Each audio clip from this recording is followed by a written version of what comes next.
I didn't I didn't necessarily come up with anything. And I don't want to say that I don't want to play anything in general, but I really don't feel like playing this game. Video to listen to. I was like, why are you doing this? Why are you doing YouTube videos while on it's meta as fuck, right? God damn. Fucking ES File Explorer. Get that shit out off the thing. Alright, give me something.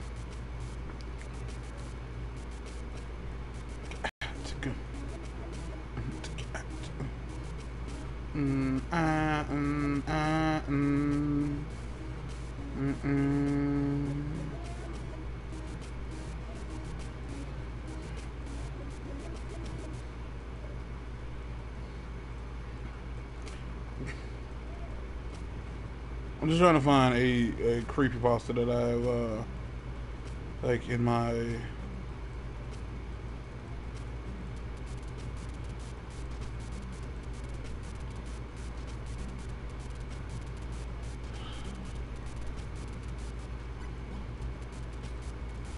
Alright, fine. Let's do it. The Fuick accident. I don't know what the hell that means. Oops.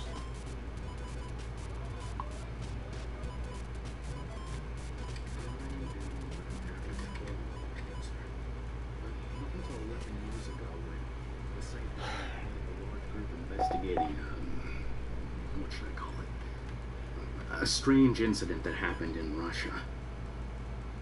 Here's my story of what I gathered about the incident. On October 17, 1997, 6 teenagers were arrested for driving erratically near a school district in a carpool. They were reported to be in pain, most of them complaining of hallucinations and headaches. Police suspected them of taking drugs, but upon further investigation and a drug test, the report concluded that it was not drugs.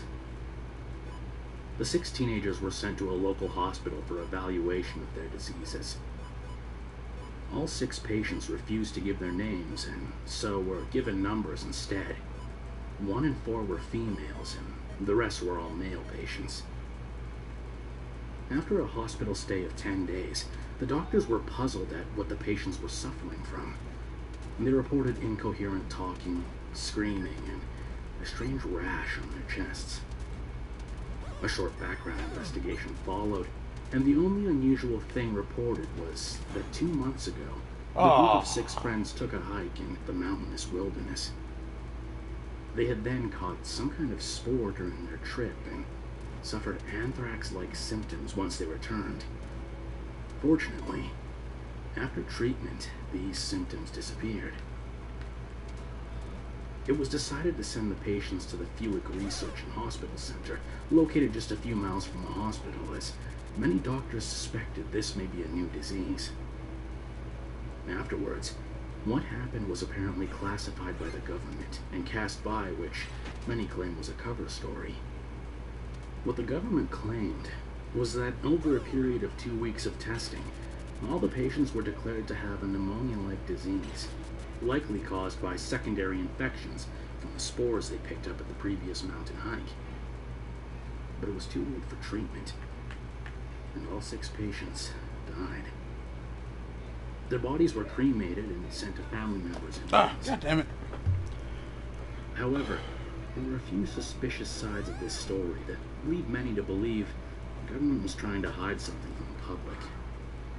First off, many of the teenagers' families had issued a statement wishing for the teenagers' bodies to be delivered to them for a formal burial, and none of the families requested for their bodies to be cremated.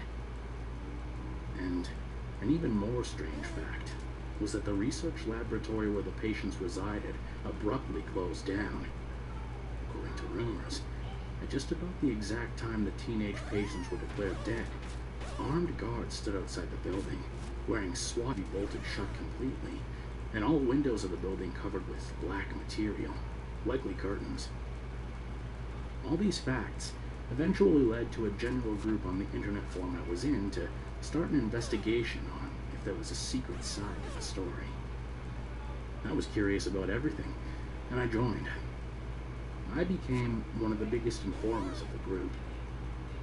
Many anonymous users sent me detailed logs, information and reports that they claimed to have recovered about the Fuick patients, but none of them really pointed to any real or new information. Years passed. The forum eventually started to lose its popularity, and the group shrank. I myself was thinking of resigning from the site when one user, under the name of Malayak, I still gotta pay for it sent me a myself. private message. He claimed he was trying to retrieve the video memory of the security cameras at Fuick, which had backup videos stored online at the research center's site.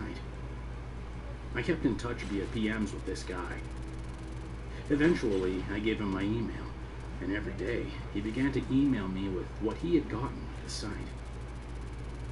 For the first few weeks, he got nothing out of the hacking. And then, almost a month later, he sent me a large gigabyte video on an online private video host and told me to try to skim through it. I opened up my video editing software and took a look at the video. It was kind of boring, to be honest. You now have the There EEPROM! was a room that was completely Not blank, legit, just have to. Oh with my an gosh. eerily sterile feeling to it. The patients were all lying in square white beds with white bed sheets. I sped the video up. Nothing really interesting happened. The patients would once in a while turn around in bed, cough, or maybe sit up.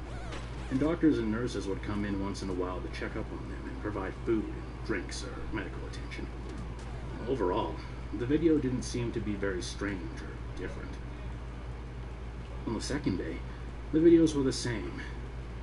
And the third, fourth, fifth, and sixth. Soon, my friend didn't even bother making a description anymore. There was just no subject title. However, one Friday night, I noticed something strange about the patients on the seventh day of the day. I played the video on super sped up as always.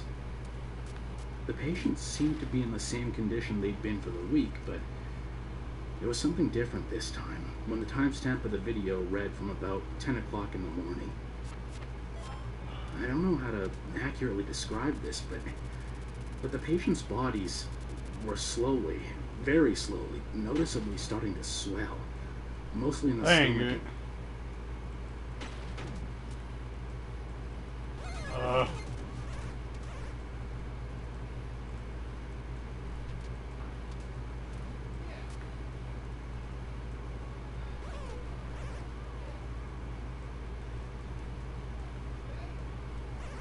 Gotcha.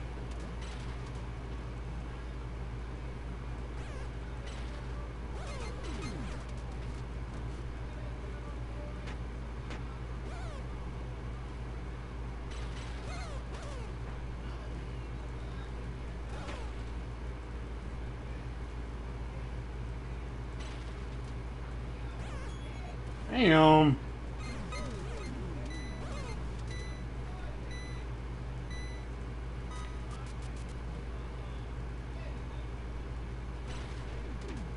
Alright.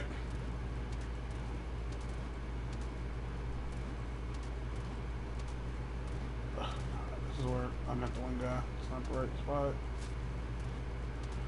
I never played the original Grand Theft Auto, whatever it was called. Like I never played it, so I personally can't say that I have any. I can't say I have any like affiliation or like fond memories of this game or the game that it parodies. I feel like it is a touch out of date. It has an audience, but that audience is very niche. Maybe the thief painted it. I'm driving this bitch. What the heck? The engine won't start. And the door's won't open. Bogus anti-theft police bait vehicle. Son of a bitch. You attempted to steal a bait vehicle. You're under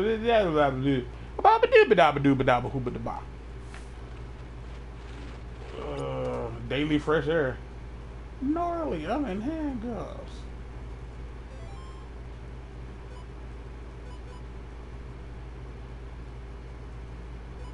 I forgot how to do it.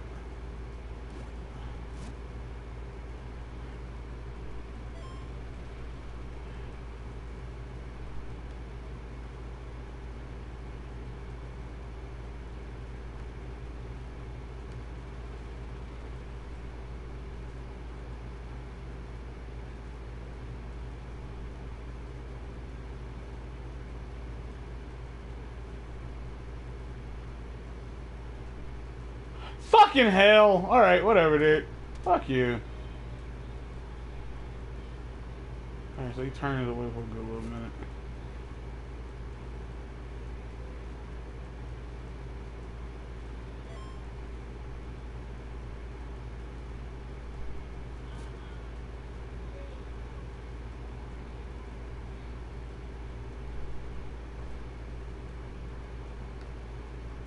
Shit.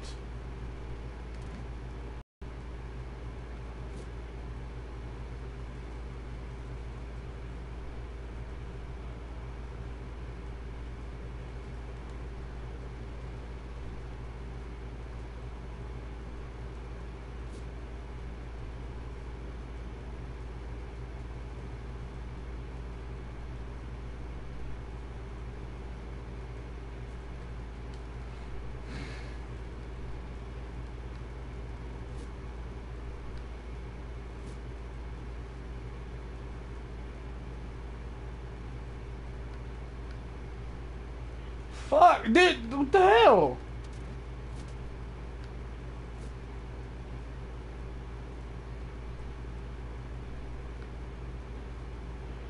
Dude, seriously. Are you like, that's just stupid. Alright, that was on me.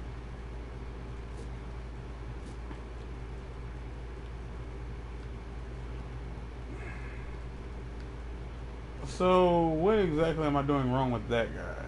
Does he just turn really quickly? Or I have to wait till he turns away? Like, all the way away. Alright. I didn't move.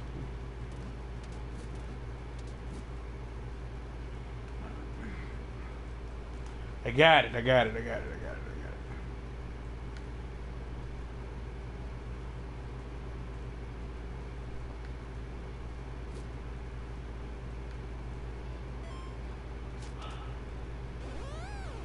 An arcade machine. That game was fun.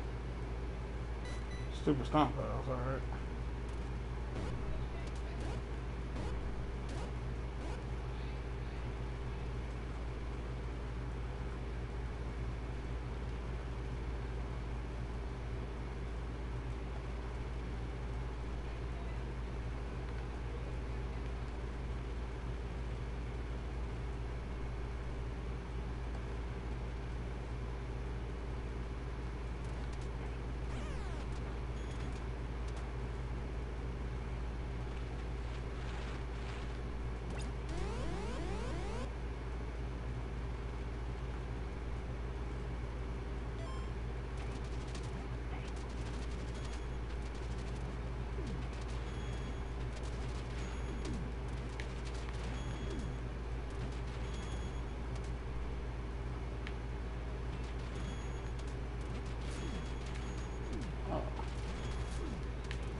I got to the end and there was nothing there.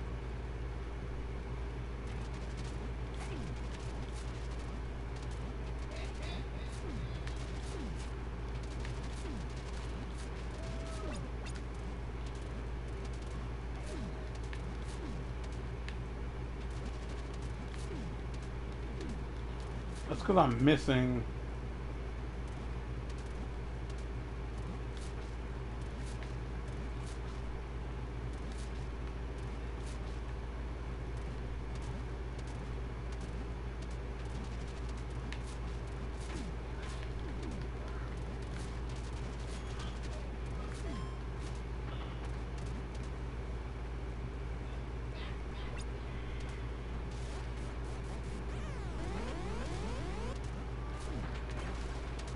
Instantly.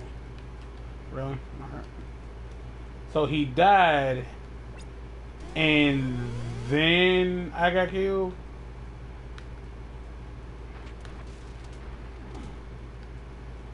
Because that's what it looked like from my...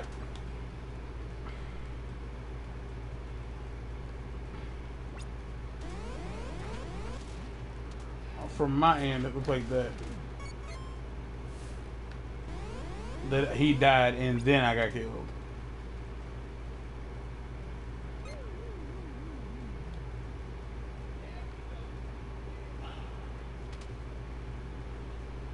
Let's see that game.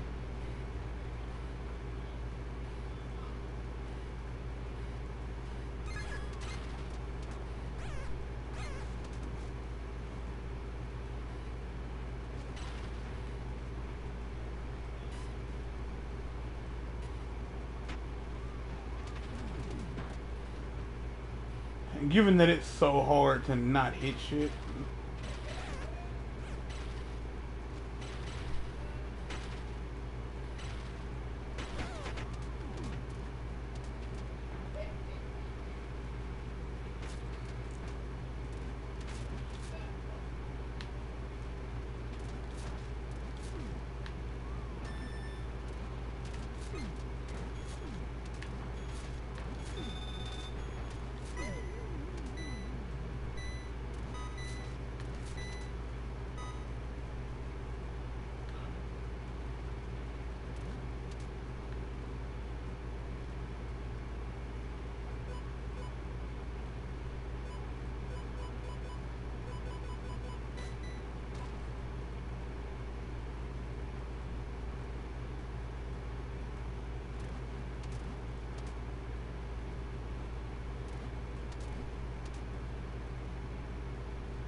In chest areas.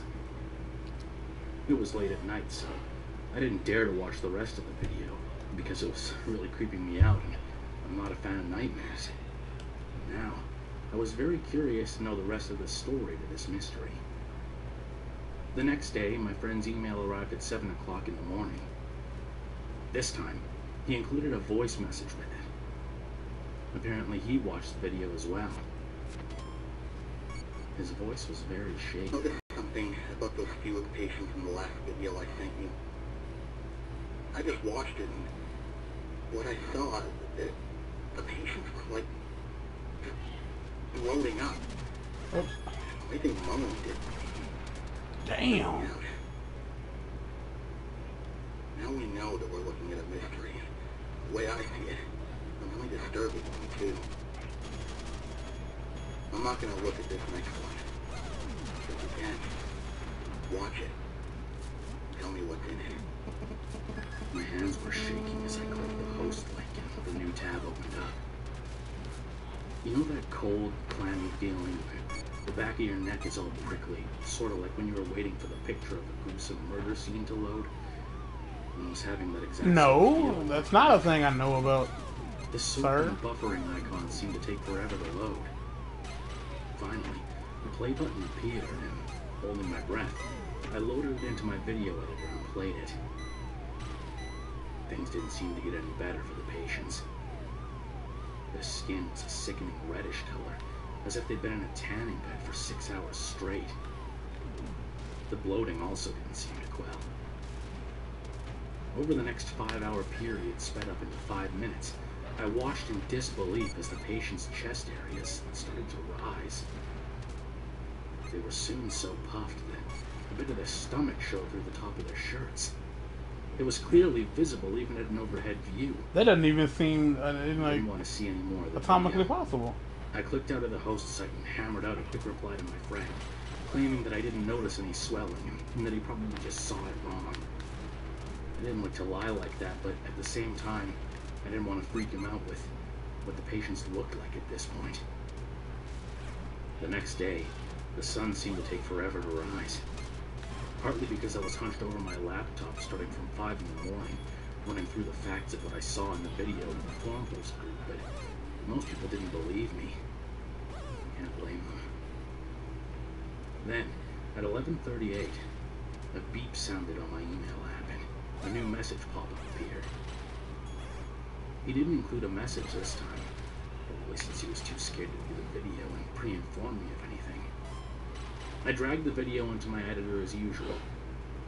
After it loaded and buffered, I hit the play button, forgetting to speed it up. I have an idea. The timestamp of the video read 6:21 a.m. The screen was pitch black for a couple of seconds.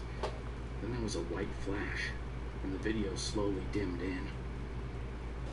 What I saw made me scream.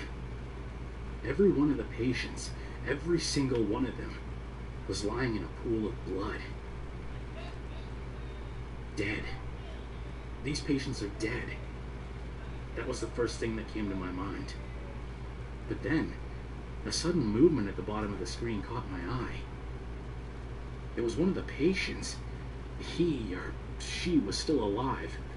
I'm not sure of their gender because they were too disfigured by the bloating and the dark from the early morning to be made out.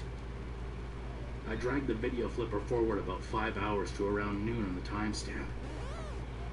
The scene was gruesome. The white sheets of the patient's bed were stained with blood and strange brownish red fluid. And judging by the scrunched up faces of the few doctors and nurses that entered the room throughout the day, it must have smelled pretty bad too.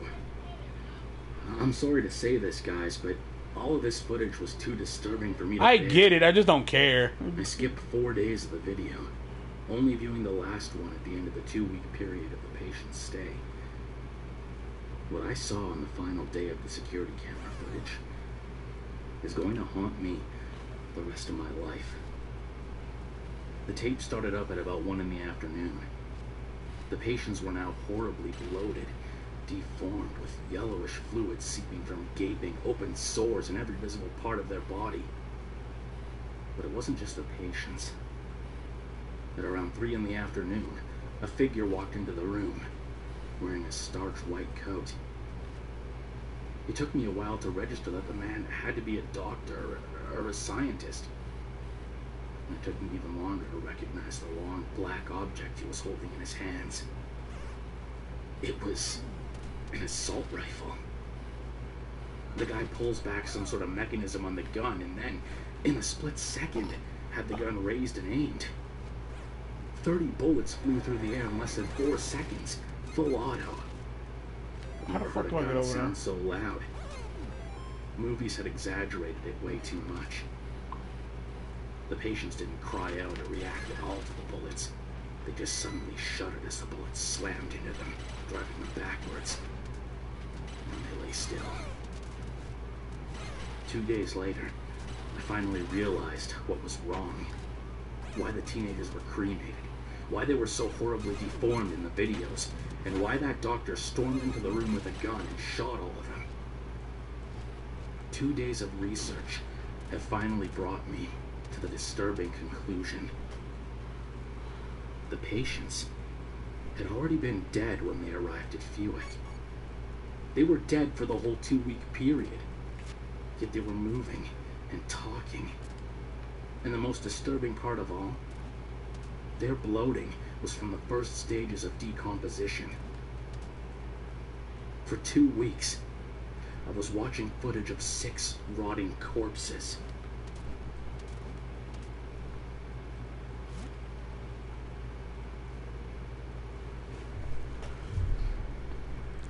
Well, that's a creepy story, man. It's a thing. Yeah, that's a. If you made it this far, I hope you're following me on Twitter at probably. KingSpookCreepy.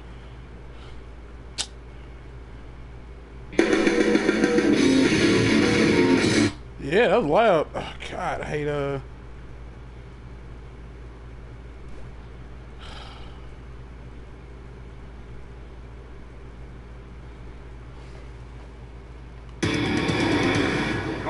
Center takes the checkered flag yet again. That's it, we're done. What is it with this team? We're never on the damn podium. The truck is a mess. We're gonna lose our sponsors. We're gonna lose our team.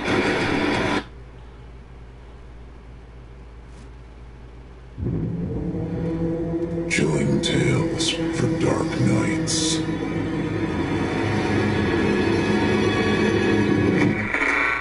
The following program is a production of Chilling Entertainment and the creative team at Chilling Tales for Dark Nights, and a proud member of the Simply Scary Podcast Network.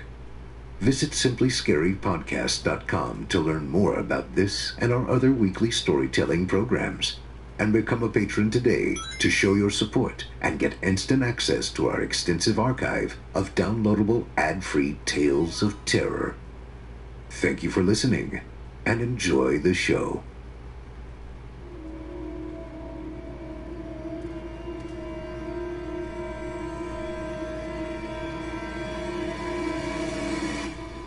Barbecue rodent.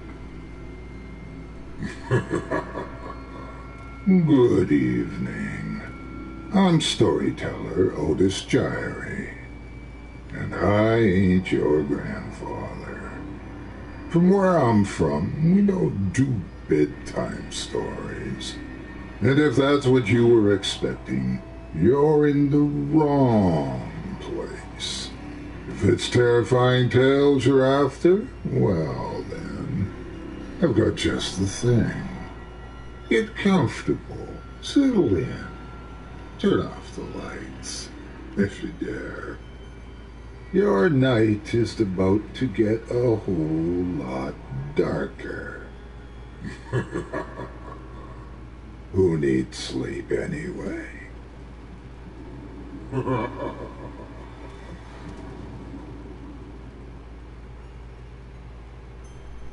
Our first tale tonight comes from author Dan David, entitled Merrillville, Indiana.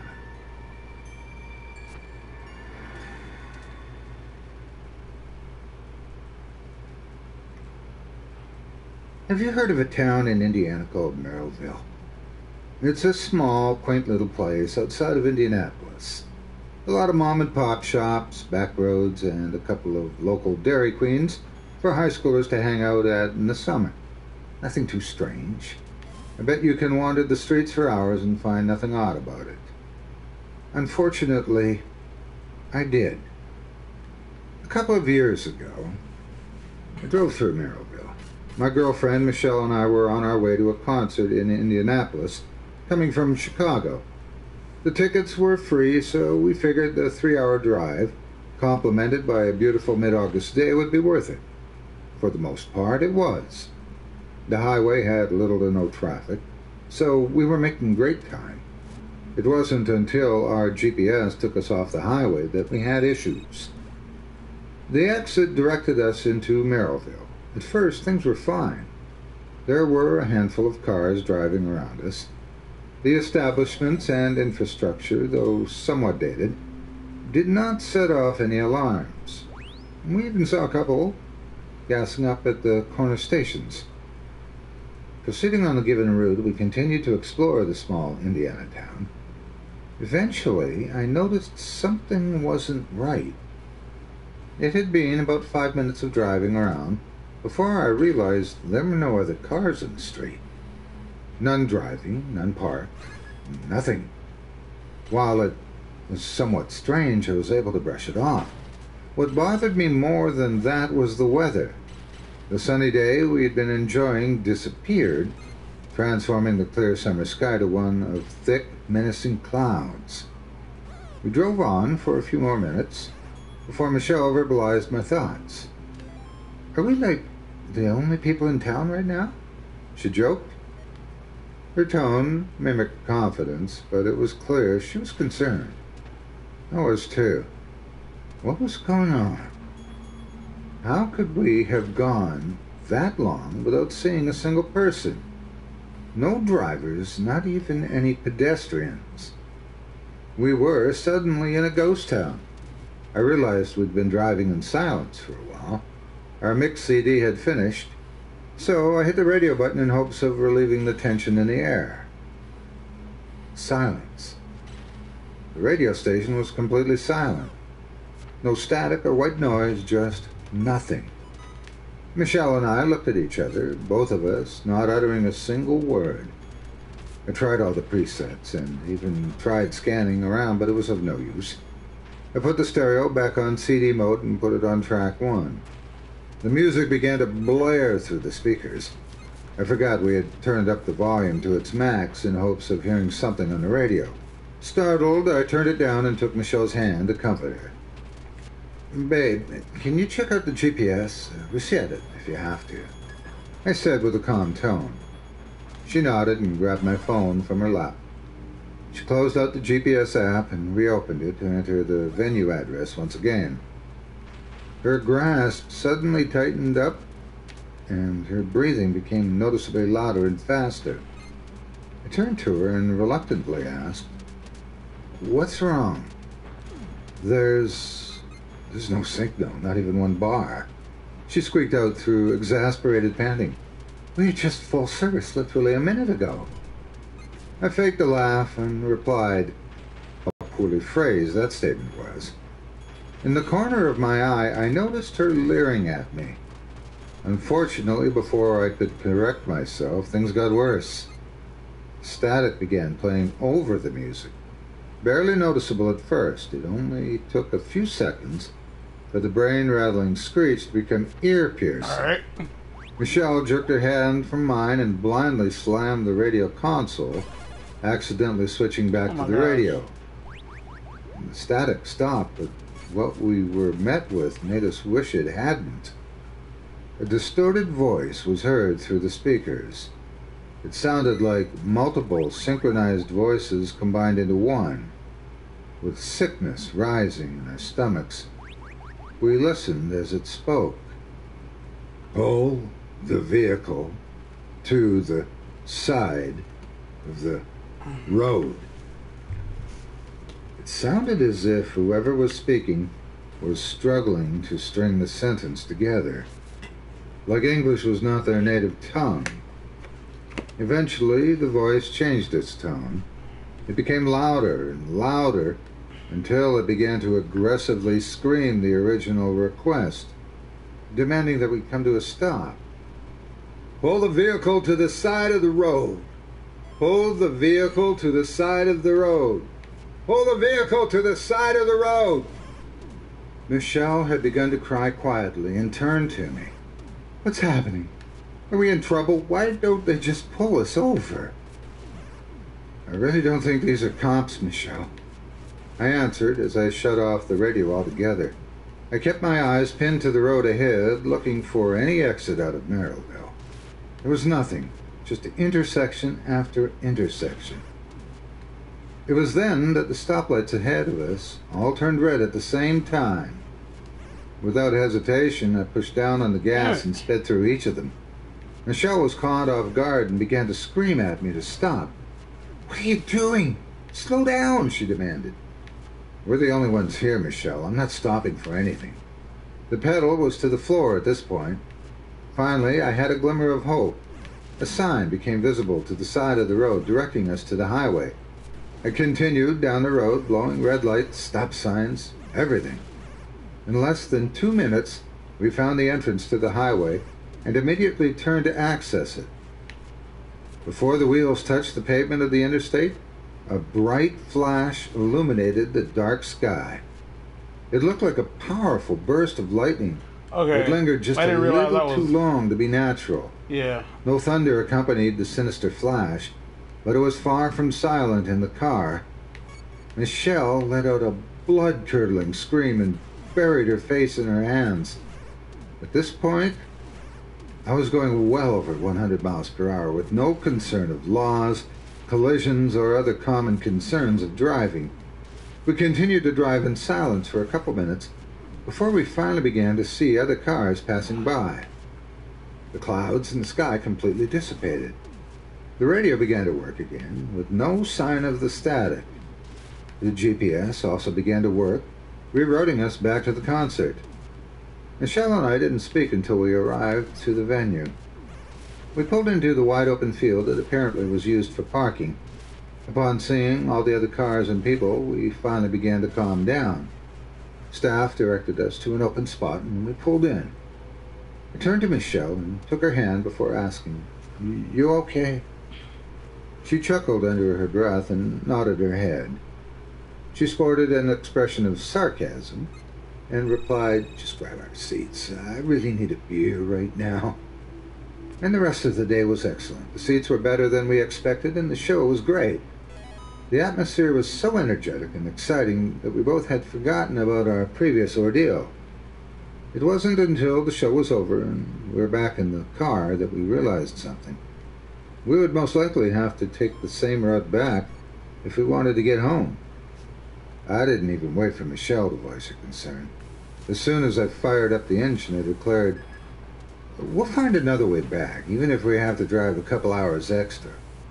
Michelle smiled and nodded before laying her head on my shoulder and breathing a sigh of relief. We drove under the starry sky, windows down, enjoying the warm summer night. Michelle had dozed off, but I was wide awake. I knew we would be approaching Merrillville any minute now.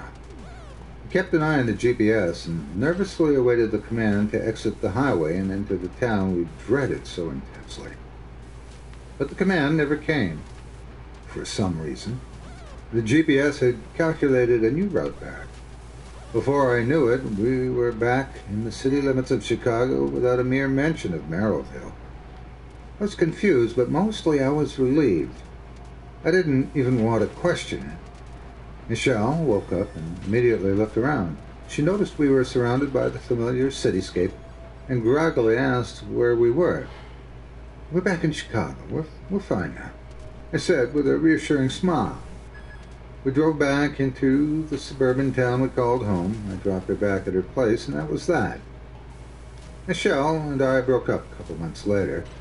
It had nothing to do with our experience from that night. We just began to drift apart and decided to end things before we became bitter toward one another. It had actually ended on good terms, and we agreed to try and remain friends, but you know how those things go. Naturally, we lost touch. Almost a year passed by since the two of us had spoken in person. Shit. The point came where she even deleted all her social media accounts, so I was never even sure what she had been up to. I was grabbing a cup of coffee at a local shop when I ran into a familiar face in line, Michelle's younger sister, Christina. We had some small talk, and I asked how Michelle was doing. "She's all right. I haven't heard from her for a while, though," said Christina. "Oh," I pondered. "Why's that?" I really did find it strange. Michelle had always been close with her family, and her sister was no exception. "She moved out of town recently," her sister said as she fumbled through her purse. I smiled. "Awesome. She always talked about leaving this cold weather and heading to the West Coast. So, where did she finally decide on? Arizona or California?" "Neither," she remarked. "She moved to some boo-foo town over in Indiana. She just packed a bag and drove out there without telling any of us.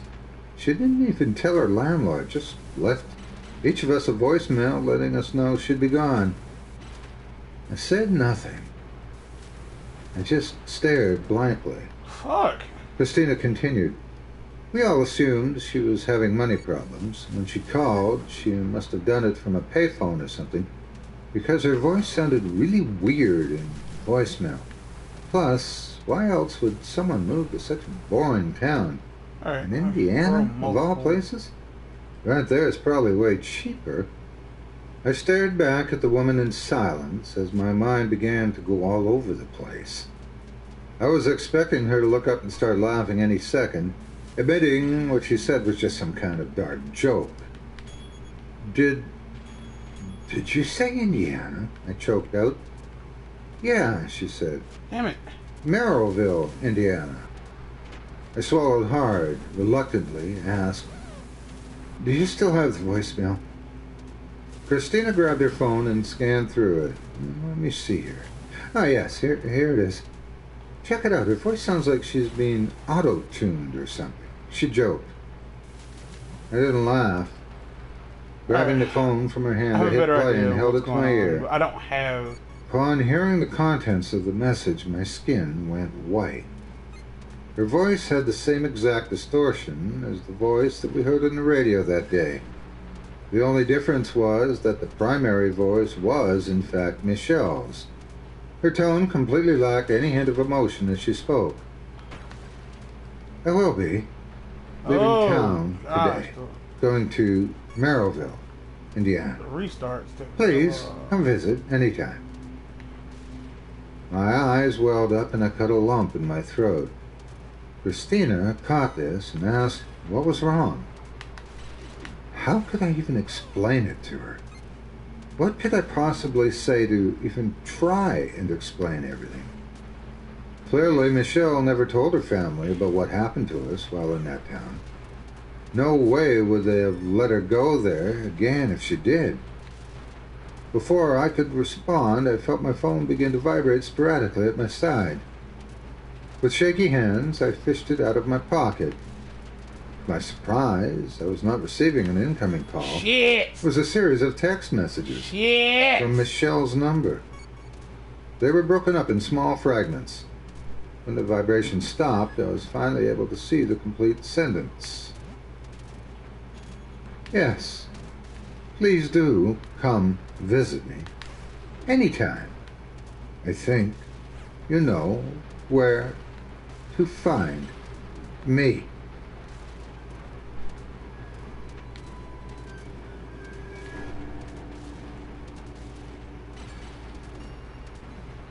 Our final story for tonight is from author Joshua L. Hood, entitled Bust, Montana.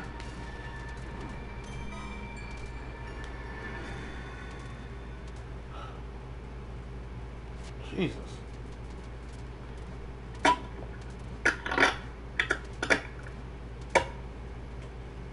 Recorder is running out of memory. I set it to loop. God help me, it's hard to stop talking. This is all scattered. It's almost dark now. If only the sun would come. Shh.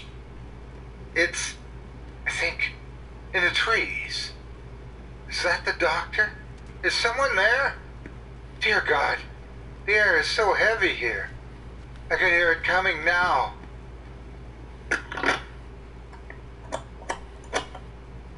Department heads have signed off.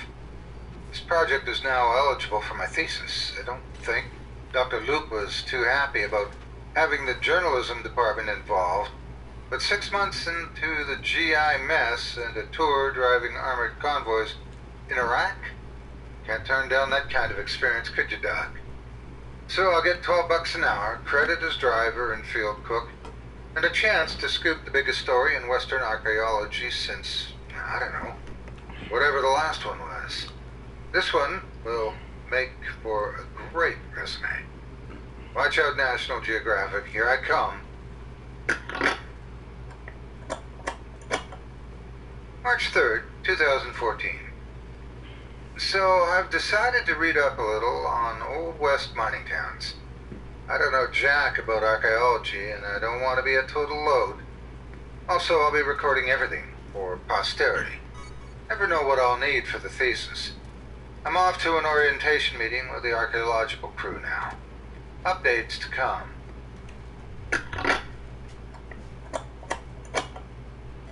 March 3rd, continued. Okay, so this Dr. Luke guy, he's a real hard ass. Says I can't video or photograph anything while I'm there. Didn't say anything about digital sound recorders, though, and I certainly didn't ask. He says a find like this would be too tempting for another archaeologist to steal. He added looters as an afterthought, but I think he's more worried about his reputation. Can't say as I blame him. I'm looking forward to a big story here. Gonna be pissed if this thing goes bust. Speaking of bust, that's where we're headed to. Bust, Montana. I'll spare the academic backstory. That's available in writing. Short story is that there's this place called Bust, somewhere just over the Idaho border into Montana. Now, fuck, it In the wouldn't words stop. of Dr. Loop, it's a legend has it kind of place.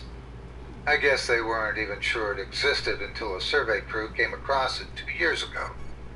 It's not technically a town, since it never formally registered in the territory. I guess the original settlers, miners and whores mostly. weren't keen on other people knowing about their little operation. It's not even on any maps. Dr. Loop said that the legends say that a gold vein was found that was so rich, no one wanted anyone else to know where it was. That's why they called it bust. The same reason that Greenland is ice, and Iceland is full of trees, he said. Makes sense in a way, and apparently it worked. By the time truth got out about the size of the load, the town had been completely abandoned. The first rushers that showed up only saw old buildings and piles of slag.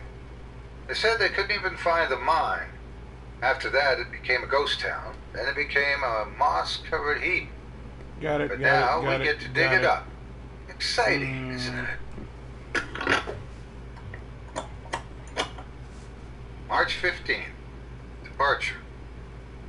Alright, gear is stowed. I got my driving shoes on and we're ready to boogie.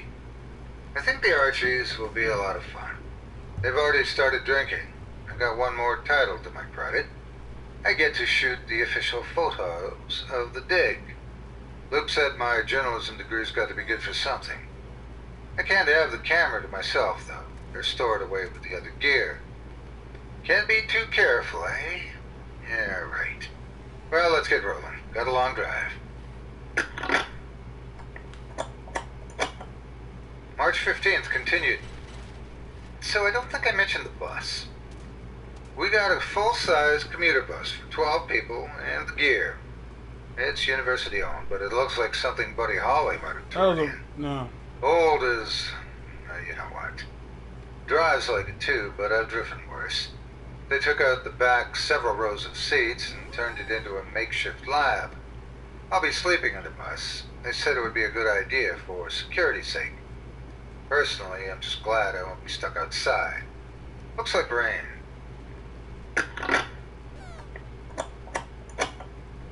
March 15th continued. Last stop, smoky little mountain town. The ride has been beautiful. Misty mountains, slow drizzle, no traffic. We're way out in the boonies here. The trees are old and dense, a real postcard if I've ever seen one. There's still patches of snow, but the green is already coming back to the valleys and hills. I certainly won't mind spending the next 6 weeks out here, which beats the sand and IEDs of my last camping trip.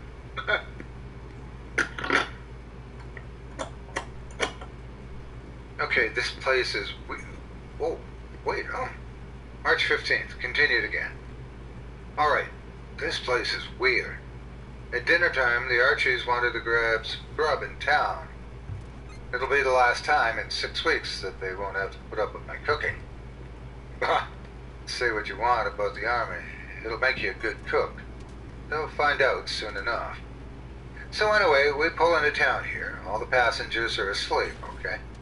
So we come into town, and I swear to God that all of these people are all standing outside along the street. Just standing.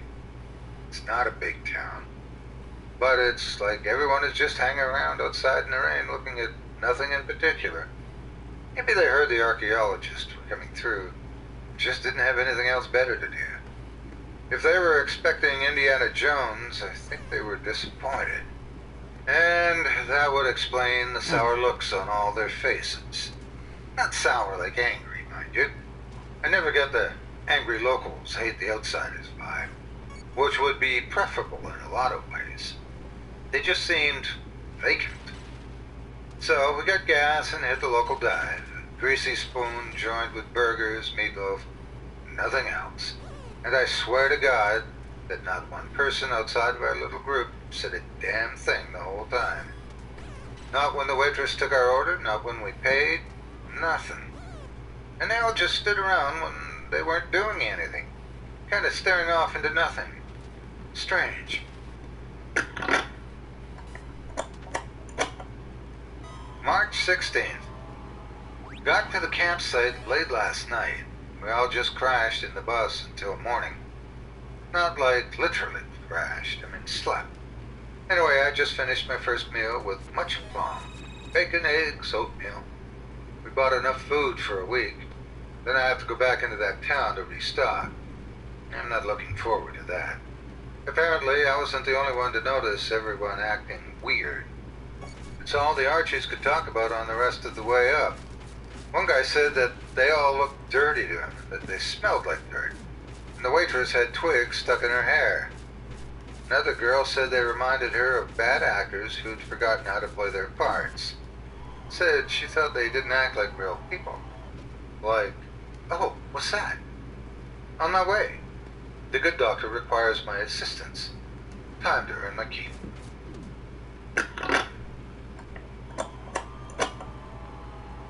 March 17th. I don't think it's just the town that's a little messed up around here. Maybe it's the altitude or there's something in the water. I heard of mineral poisoning that people get from poor mining practices. Maybe the old miners of Bust were using a little too much mercury or something. Gotta be it. Or maybe someone's just screwing with us. Yesterday when the doctor called me down, he wanted me to start taking some photos. The crew had just tied off their grid, a neon checkerboard of string, tied to stakes, and were busy clearing off the surface vegetation with their trowels. The university has a sweet digital camera setup, and I kind of got lost in the work. Next thing I know, it's lunch, which means I'm on deck. So I whip up a few PB&Js and fruit salad back at the bus, and we all chow down. Now, this is where it gets strange. After lunch, we head back to the site to start digging, and we immediately notice that something is wrong. Everything looks exactly like it should, except that the string grid on the ground is all messed up. I swear that just a half hour earlier, we were working in a meticulously laid out 1 meter by 1 meter pattern. But suddenly, we all noticed that the measurements were all wrong. The first square off the starting point, the datum, was fine. But after that, the second and third squares were half as wide as they were long. The ones after that went off on a slight angle. The further away from the datum it got, the more screwed up it was. None of it was that screwed up, but it was all off just a little. I thought that if it had been the terrain or something, that I would have noticed earlier. Naturally, all of our first thoughts were that someone had snuck in while we were off eating and pulled up the stakes.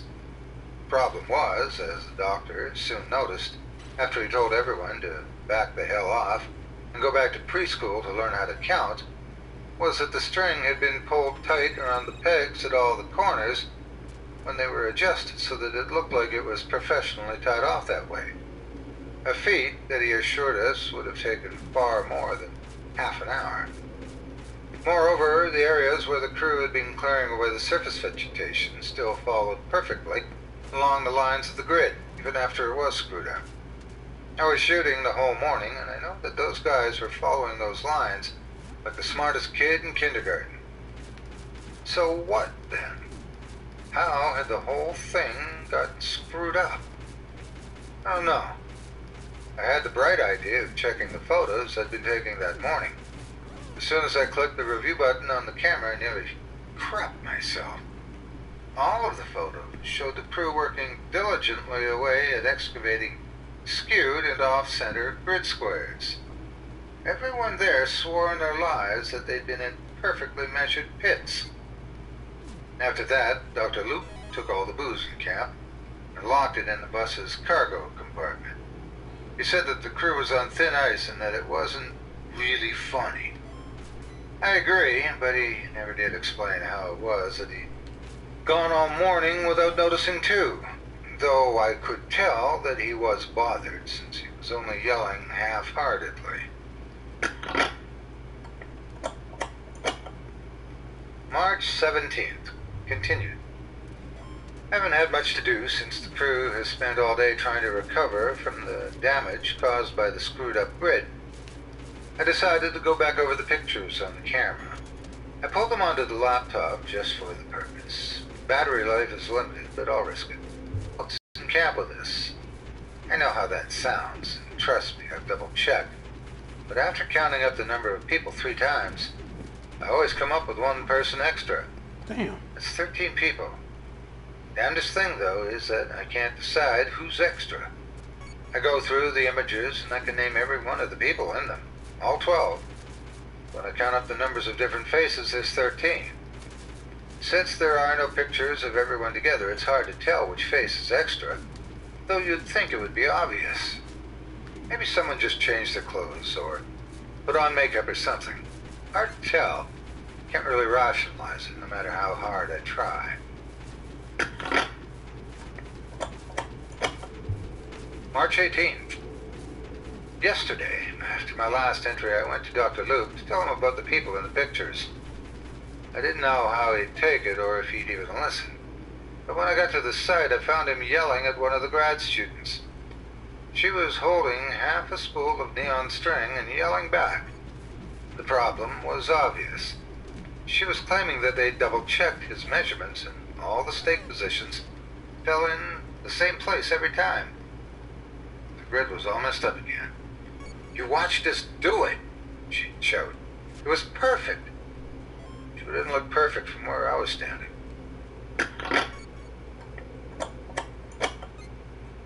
Jesus Christ. So I just did an experiment.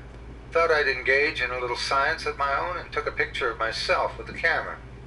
At first, it looked like just another bad selfie on the internet. I was almost relieved. Then I noticed the shape behind me, just outside the bus window. It was a person.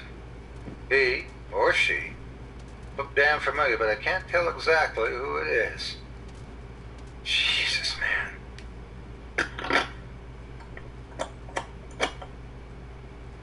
March 18th continued. It's nighttime, or at least it's dark like nighttime. I guess night comes early in these parts, because it's barely past dinner. The stars are out brilliantly. On any other day, I'd do some stargazing, but I think I just want to hang out in the bus for a while. It feels safer in here, and the Archies are at each other's throats out there. The only productive thing done the past 2 days is that one guy found a tin box as he was driving a stake in the same place for the 3rd time.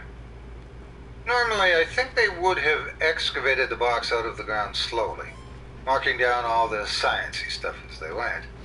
But Luke had it by then, and he just shoveled the damn thing out.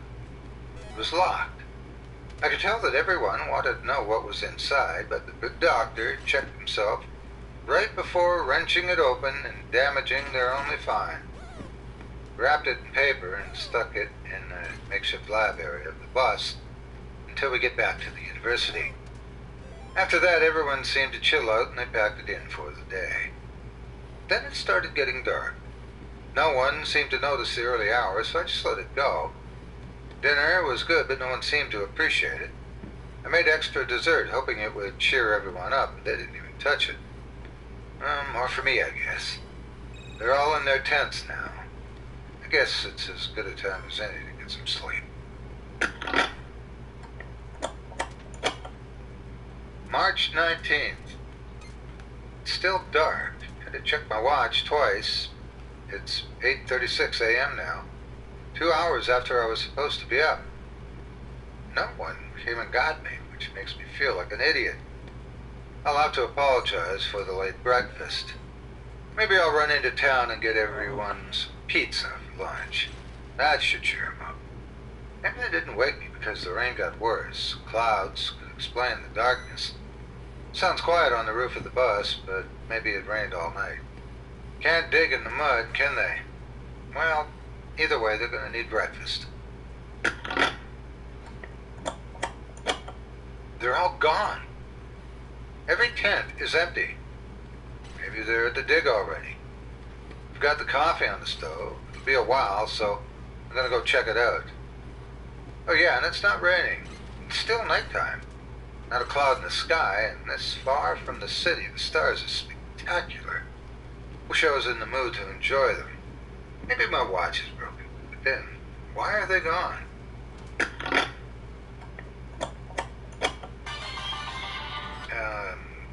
March 19th continued.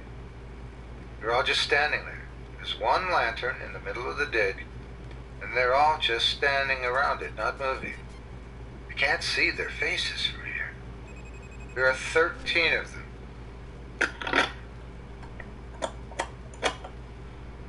Okay, I'm heading back to the bus.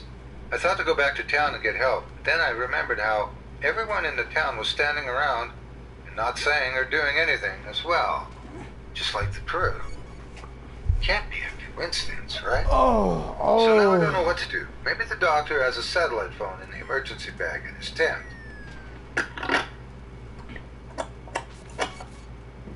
Holy crap. Holy crap, they're back at camp. Shh.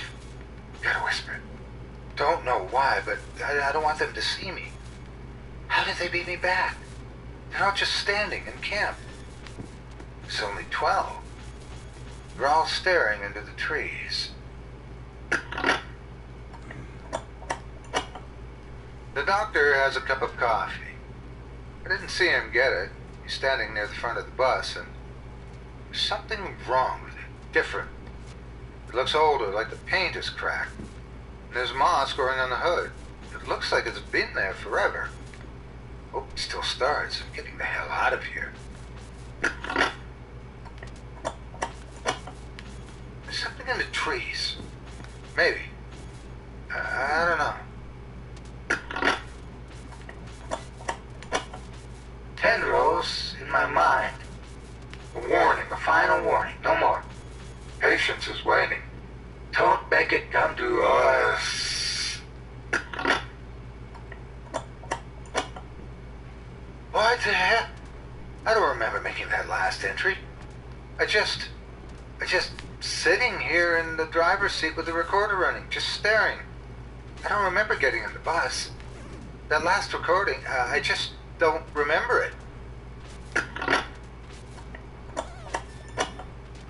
I can see the top of a single tree in the starlight. It's not a pine. It's moving around back there. Is it? Hard to tell, it's still so dark. Stars. I don't recognize the stars. March 20-something. I made it to the tent. The doctor didn't have a phone, but I found a map of the site in his stuff. It's one he drew a couple of days ago after the grid fiasco. It shows the messed up grid, and I noticed something. All of the distortions make a pattern that slowly kind of funnels down to a single point. It's not where the box was. It's kind of off to the east, just outside the grid area. I don't know what that means. I'm back in the bus now. There's crap growing up through the floorboards, dust everywhere. Like it's abandoned for years. But nothing else is touched. All the gear is shining like new under the layers of dirt. It's almost like the outside is just coming on in, making itself right at home. It's real quiet out there. I can't find the crew.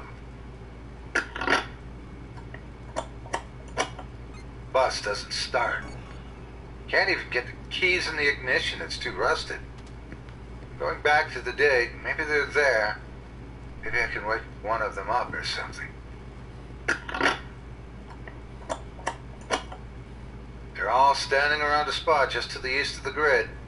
They're staring down at the ground. No, a hole in the ground. They've got their arms full of something. It's shining in the light. Gold. This must be where the original settlers made their claim. I just noticed that the grid has overgrown again. The bright neon strings are faded out and sagging. Weeds everywhere. How'd they fade without sun? How long have I been out there? Seems like forever. Screw the gold, I'm going back to the bus. Maybe I can get it started. Or maybe there's something in that box. There's only a photo. It's an old tintype or chromoprint or whatever they call those old-timey pictures. It's a group of old miners standing around an exposed chunk of ground that would probably shine gold if there was color. Written across the top of the words, only 12. There are clearly 13 people. Wait, there's something written on the lid of the box. It says, doesn't like them digging in it. Shouldn't be here. We are warned.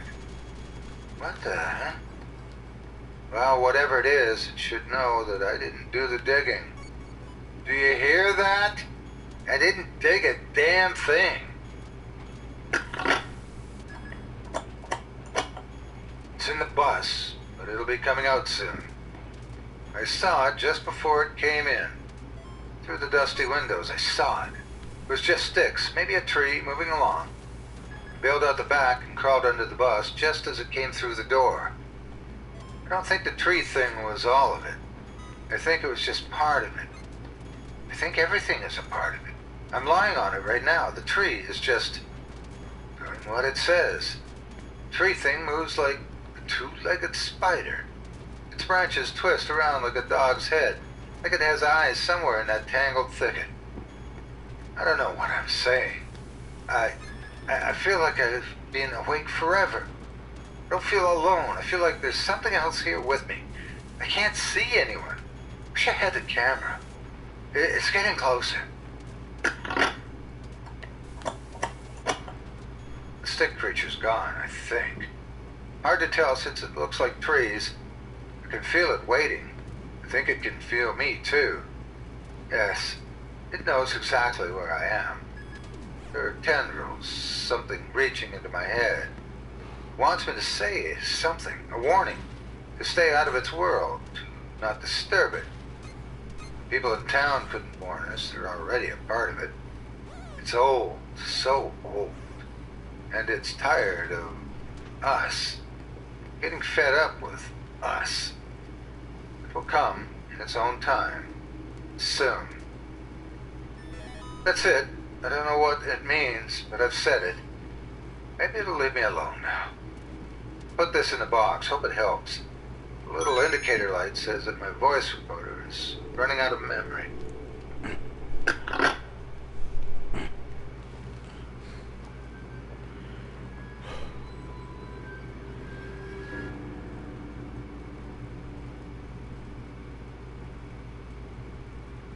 Thanks for listening. You've been listening to Scary Stories Told in the Dark, a production of Chilling Entertainment and the creative team at Chilling Tales for Dark Nights, and a proud member of the Simply Scary Podcasts Network. Visit simplyscarypodcast.com today to learn more about our network and our other amazing storytelling programs. Tonight's program was hosted, and its featured stories performed by yours truly, Otis Gyrie. Selected stories have been adapted with the kind permission of their respective authors.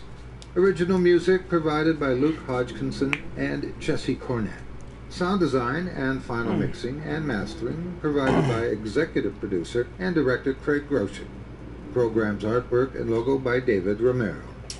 If you're looking for some fresh tales on a daily basis while waiting for the next podcast, check out my YouTube channel, the Otis Gyrie channel, and my extensive collection of narrated tales there.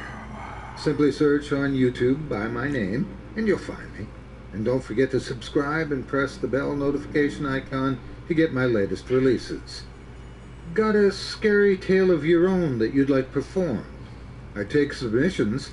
Email it to me today at otis@simplyscarypodcast.com to have your tale, otis@simplyscarypodcast.com. If you've enjoyed what you heard on tonight's program and are joining us on your favorite podcast app, subscribe to us to be sure you never miss an episode, and leave a 5-star review and a comment. Your feedback means a lot to me. You can also follow Chilling Tales for Dark Nights and yours truly on Facebook to connect anytime and get the latest updates on this and other programs and my channel. If you're listening on the Chilling Tales for Dark Nights YouTube channel, do us a favor and hit the subscribe button and the bell notification icon for CTFDN as well to get more spooky tales from me and the crew.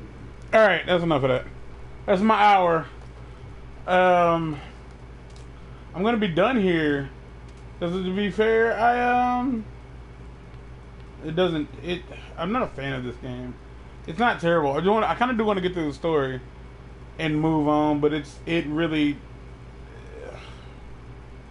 when you have games like GTA 5 at your disposal, or even GTA Vice City or San Andreas, like this in comparison isn't necessarily something super interesting isn't really worth playing. Again, I don't have that nostalgia. Doesn't do anything for me. So until next time, people, I'm out of here.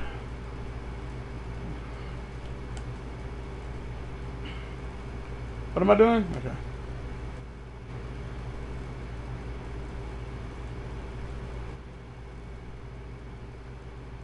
What the fuck?